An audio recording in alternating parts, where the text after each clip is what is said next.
Namaste. It's the Spiritual Daywalker, hashtag Schrodinger's cards, with your tarot card reading for the next full moon phase from 16th to 30th of May.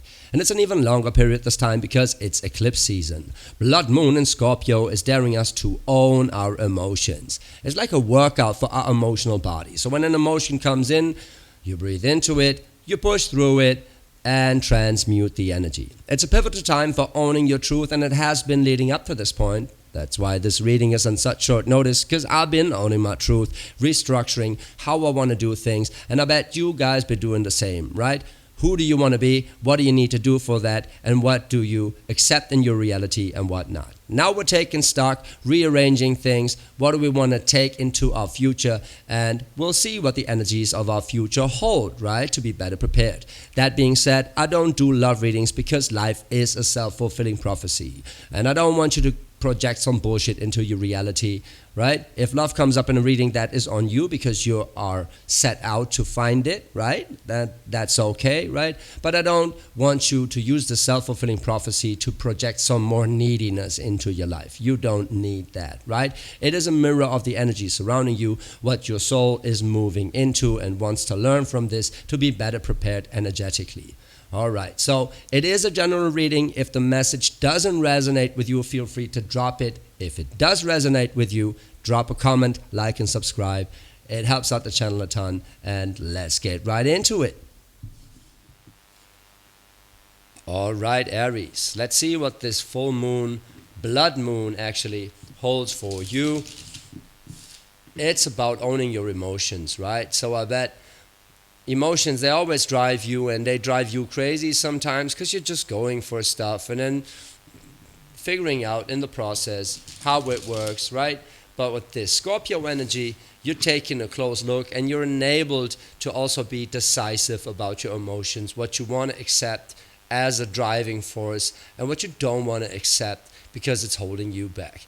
Let's see what the overall energy for your reading is. Just one more shuffle. One for fire, one for water, one for earth, and one for air. That's enough. Right then and there. Yeah, there is the Eight of Cups, right? So you're using your feelings as a guide to know what to walk away from. Makes total sense to me. You're moving into a new version of yourself. It's like exactly what the Scorpio energy says. It's like you take a good look into the depths of what hurt you and what made you feel right, and make a decision on what to leave behind. Like Eight of Cups is a water energy, and the Eight is a sign of abundance, right? So abundance of feelings can be a good or a bad thing. In this case, it's both, right? The abundance of feelings is showing you where to go. There's a beautiful energy for you to move forward. You're coming from that Father of Pentacles right here.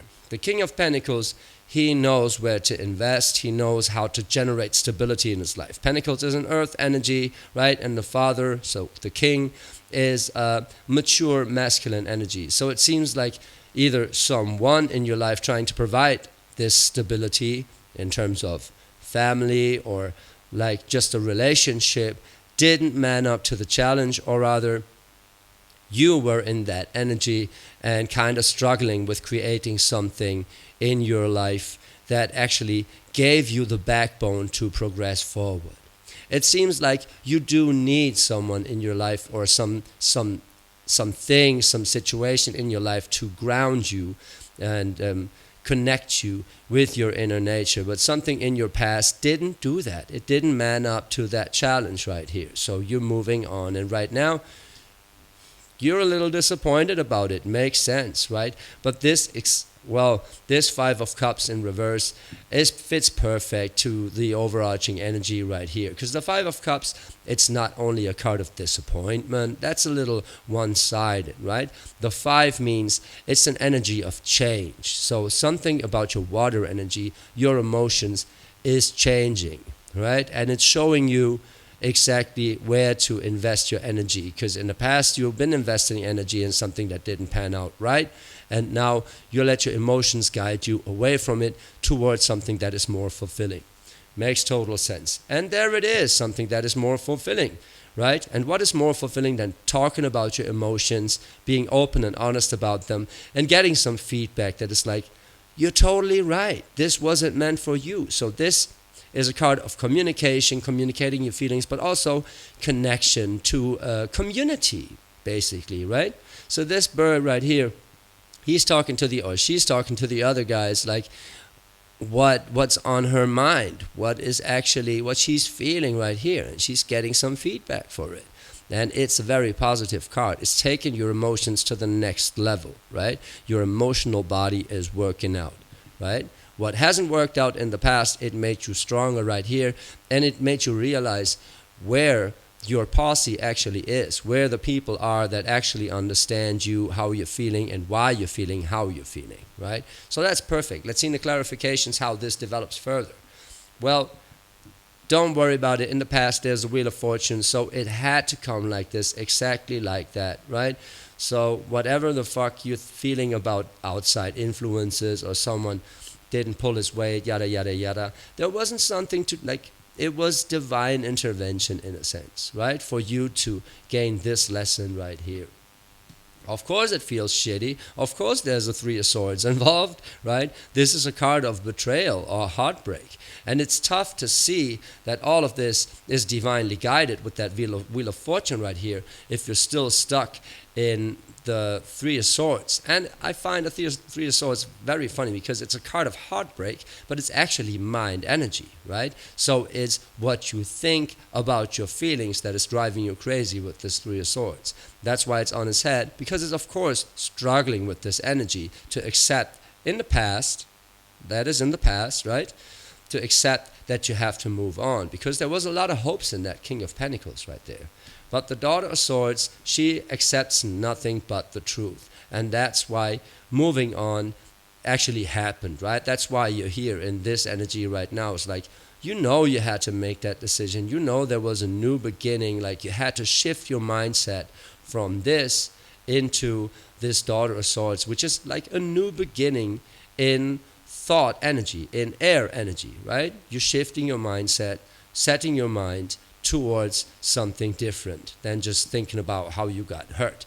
That's a very mature energy. Yeah, something coming to light, of course, right now, in the present moment.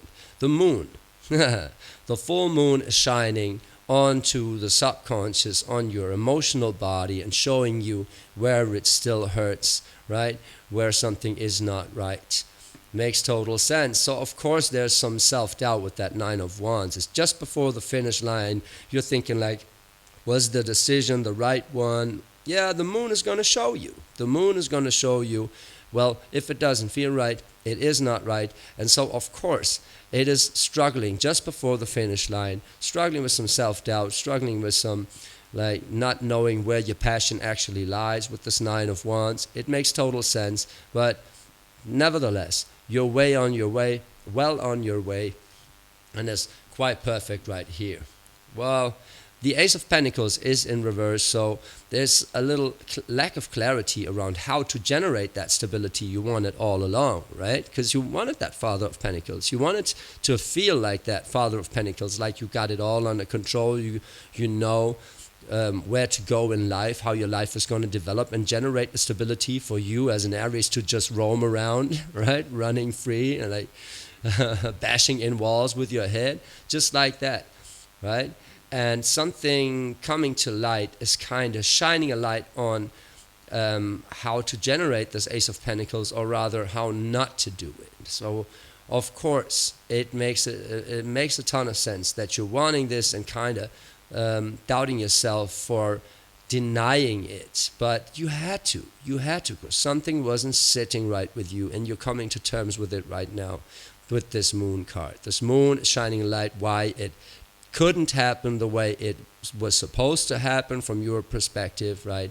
And now you got to talk about it. Now you got to figure stuff out, right? Oh, and there's the Empress in reverse, which is listening to your intuition, right? For like strengthening your divine feminine, right?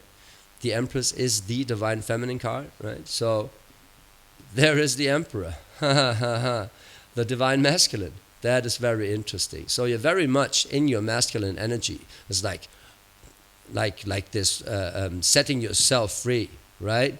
It's like, I'm not gonna take it anymore. I'm not putting up with this. Fuck this shit. I'm out of here. That's kind of what you're telling your friends right here. It's like, such a douche, whatever, right? Or how can that happen to me? I was such a good guy or girl or whatever. But this is you trying to be controlling about your fate because you didn't see that wheel of fortune because it was hidden in that moon, right? Like in the subconscious, whatever. So you're not listening to your inner guidance system, the Empress right here, the more you want to control how your life is going to develop. Right now, you're in a phase of setting yourself free, yeah, and building some new structures, but the new structures come in making a decision on what your standards are for feeling a certain way, for how you want your life to develop emotionally, right? For that, you got to communicate, but don't be too harsh on neither yourself nor the people that might be involved in your narrative, right? Because that is actually what is getting you to that Ten of Cups. The Ten of Cups is your radiant self. You got a lot of energy and you're influencing a lot of people with that energy. So the more you are controlling about that energy, the more this Ten of Cups turns into manipulation. Right? So you're using your radiance to manipulate people into thinking or feeling a certain way, and if that intention you set in that case is not clear, then it's going to backfire. So be aware that you need your intuition to be like open and heartfelt about everything, basically. So you use the energy you're portraying, and you're like, your Merkaba is strong, Aries. You got a real strong energy about you. People are just intrigued by it, right? And if you're trying to be too controlling, then you misuse that power. So be aware, this Empress, you need that divine feminine insight to realize you've come a long way. It was necessary to feel that way and to start anew, or to find a new beginning in how to generate this empiric stability for you, the stability in your reality. And it brought you basically a new posse, a new feeling of community right here. So don't try to be over controlling in that case, because maybe not even you're not even going to scare them away, but you're not getting the most out of it, out of this connection, if you not let them express also, right? And the Empress is listening. Yeah, here go. What's up? Oh, you want to go out? All right. So that's what I got for you. Let's see what the advice card for this reading is, because that's quite interesting. Yeah, it basically says stop being nostalgic, right? The Six of Cups is about maturing your emotional body by stopping to look in the past, but actually looking what the past brought you for the future. That's what it's all about right there.